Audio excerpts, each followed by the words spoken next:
Bonjour à tous, bienvenue dans cette nouvelle vidéo. Aujourd'hui, je vous propose de me suivre dans la réalisation d'un couteau pour lequel on va réaliser une trempe à l'eau.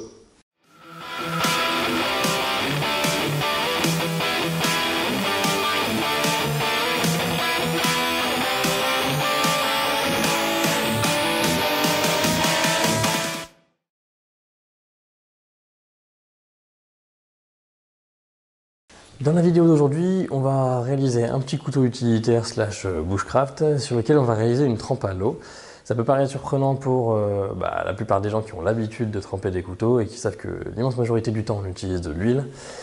Je reviendrai sur pourquoi je veux faire ça plus tard. En attendant, on se lance tout de suite dans le projet. Voilà le dessin que j'ai choisi de réaliser, donc en soi une forme relativement intéressante. Et pour l'acier, on va utiliser du XC75, donc c'est un acier carbone qui devrait plutôt bien se travailler. Allez, c'est parti!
Le profil de notre couteau est terminé, donc maintenant on va passer tout de suite aux étapes de traitement thermique avant de réaliser les émoutures. Donc comme je l'ai dit, pour ce couteau on va essayer une trempe à l'eau. Le XC75 c'est un acier carbone qui se trempe normalement à l'huile.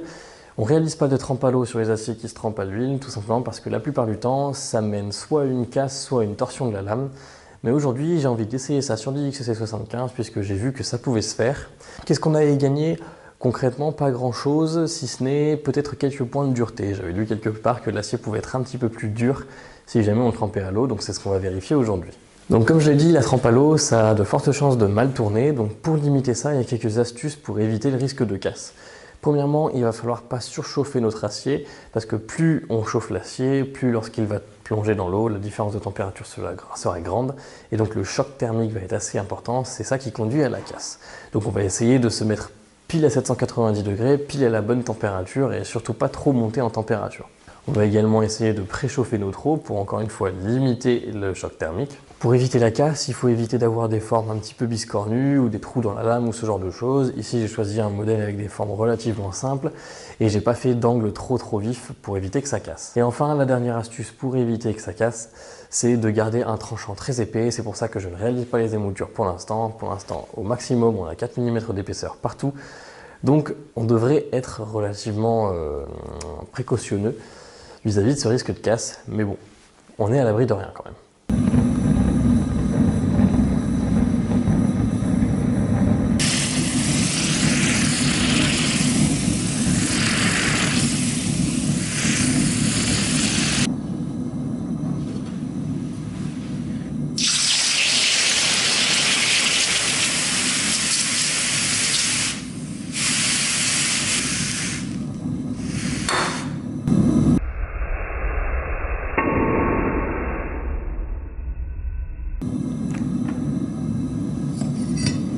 Malgré toutes les précautions que j'ai prises et que j'ai énumérées précédemment, la différence de mouvement entre la partie trempée et la partie non trempée au moment de la trempe a été telle que finalement, lors du refroidissement, la lame s'est fendue, elle s'est cassée tout le long de ma ligne de trempe. Donc c'était prévisible. En fait, les premières secondes se sont bien passées et dès que ça a commencé à refroidir, j'ai entendu un ting. Et en fait, on avait une belle fissure. Le bon point là-dedans, c'est que du coup, j'ai pu regarder le grain que j'avais dans mon acier. Je vous montre quelques images et en fait j'ai un grain qui est très très fin, donc ça veut dire que mon contrôle des températures sur la forge est vraiment bon. Donc là-dessus, c'est pas la température qui était mauvaise, je pense que c'est vraiment le fait que ça a été trop brutal comme choc. Mais je ne me suis pas laissé abattre, j'allais quand même pas rester sur un échec comme ça, donc j'ai fait deux choses. La première, c'est que j'ai modifié le profil du couteau que je venais de casser, ce qui me donne un couteau qui a un tout autre style, mais qui est quand même utilisable, les proportions restent correctes.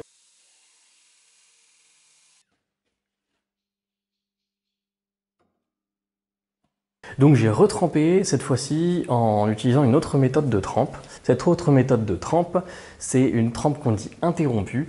Donc en fait, j'ai fait exactement comme pour le premier couteau, j'ai trempé à l'eau et au bout de 2 ou 3 secondes, j'ai sorti la lame de l'eau et je l'ai plongée dans l'huile, ce qui a permis à la lame de se refroidir cette fois-ci plus lentement et dans un environnement qui était plus propice ou du moins moins favorable à une casse. Ça nous donne donc un couteau qui a été trempé partiellement à l'eau et partiellement à l'huile et qui lui n'a pas cassé. Mais comme j'aimais bien le profil du couteau original, je l'ai reproduit aussi dans du XC75, mais comme j'avais plus de 4 mm, je l'ai fait dans du 3 mm. Et j'ai trempé ce couteau-là de la même manière que le précédent, donc en faisant une trempe partielle, une partie à l'eau, une partie à l'huile.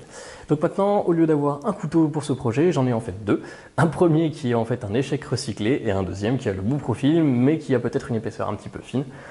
Bon bah globalement, on va finir ces deux couteaux et on verra bien ce qu'on apprend, en espérant ne pas découvrir de fissures au cours du travail. Allez, maintenant, on va les mettre au revenu, donc 2 fois 1 heure à 200 degrés au four de cuisine, et ensuite on pourra passer à la suite du travail.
Et voilà, notre projet trempe à l'eau est terminé. Enfin, un projet qui finalement s'est terminé en 2 projets.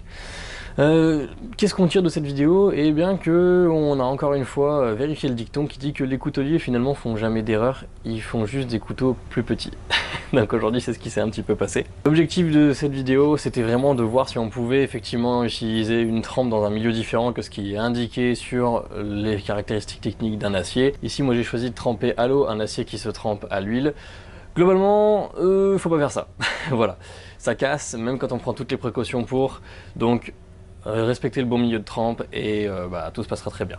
Mais ce qui a été intéressant dans le projet d'aujourd'hui, c'est qu'on a pu expérimenter un petit peu, trouver une manière de contourner le problème, donc en faisant une trempe interrompue.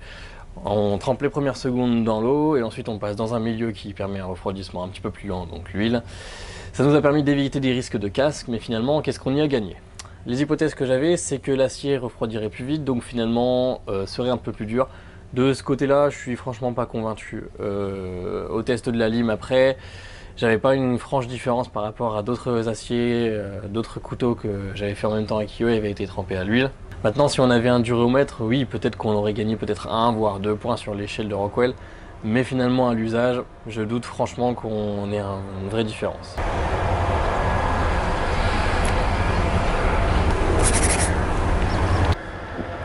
Ah, c'est la campagne, il y a du bruit entre les tracteurs et puis les travaux.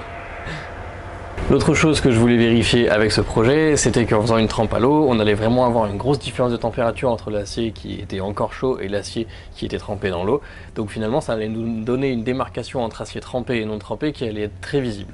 Ça a été tellement visible sur le premier couteau que ça a pété pile sur la ligne de trempe, que j'ai refait une autre trempe.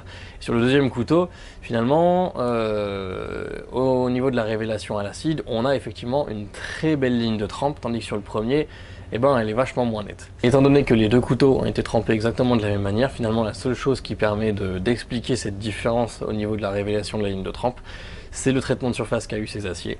Sur le premier couteau, j'ai pas pu faire un polissage à la main puisque j'ai utilisé une roue de contact, donc mes émoutures étaient creuses, et donc j'aurais pas pu polir ça efficacement à la main. J'ai donc dû me contenter d'une finition faite sur le backstand qui faisait un joli poli satiné tout à fait acceptable, mais après la révélation à l'acide, finalement on manque pas mal de détails sur la ligne de trempe. C'est aussi pour ça que j'ai fait un polissage à la main sur le deuxième couteau. D'une part, ça m'a permis de rattraper des erreurs que j'avais fait sur le backstand, et d'autre part, ça m'a permis de révéler cette ligne de trempe qui franchement méritait un joli polissage à la main pour pouvoir avoir ce résultat-là. On a quelque chose de très défini, de très net, grâce à cette trempe interrompue. Visuellement, ça en valait la peine. Est-ce que je retenterai l'expérience? Je crois pas, parce que c'est quand même beaucoup de risques, et c'est quand même se compliquer la vie un petit peu quand même. Au final, c'est un projet qui m'a permis d'apprendre beaucoup de choses, donc j'espère que la vidéo aura été très instructive pour vous aussi. Je vous dis à la prochaine dans une future vidéo, et d'ici là, portez-vous bien. Salut!